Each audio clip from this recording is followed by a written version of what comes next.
walang balak bumalik ang ilang overseas Filipino workers sa Pilipinas sa gitnang silangan kahit pa magkaroon pa ng itinakdang repatriation.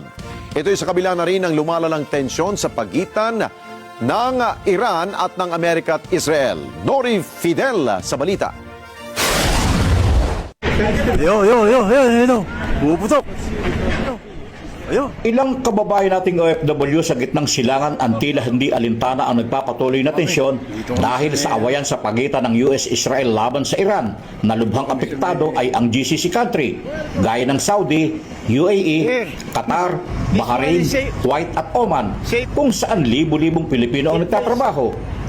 Sa pahayag ni BJ, isang OFW sa Dubai, mas pipiliin pa niya na manatili sa kanyang trabaho kaysa bumalik sa Pilipinas dahil mas pipiliin po namin na magstay dito sa UAE kasi feel namin na mas safe kami dito at saka hindi naman nagpapabaya ang government ng UAE.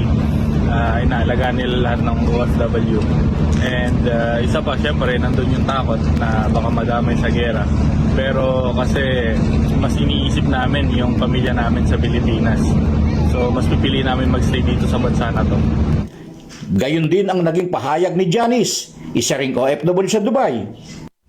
Para sa akin, mas priority ko ang pag-i-stay dito sa UAE. Kasi una sa lahat, kahit na alam kong first time kong maranasan yung ganitong sitwasyon dito at malayo pa sa aming pamilya, mas nananaig pa rin ang pag-i-stay namin dito dahil yung kaligtasan ng bawat isa sa amin, kahit dayuhan pa kami, alam naming mas secure kami dito at wala kang masasabi, wala silang pinipiling tao, wala silang pinipiling lahi na proprotektahan talaga nila. At ikit sa lahat, mas kailangan pa kami ng pamilya namin na masuportahan sila. Sa Doha, Qatar, ganyan din ang kanilang naging pahayag, gaya na lamang ni Joel. Mananatili ako sa Qatar dahil pag uwi sa Pinas, wala naman tayo makukuha ng trabaho doon. At mabuti dito, may kinikitan, may napapadala sa minamahal sa Pilipinas, pamilya, pambuhay. Yun lang po.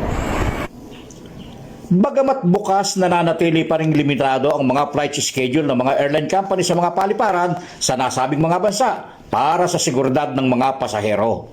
Nori Fidel, para sa mata ng Agila, matatag, matapang, matapat.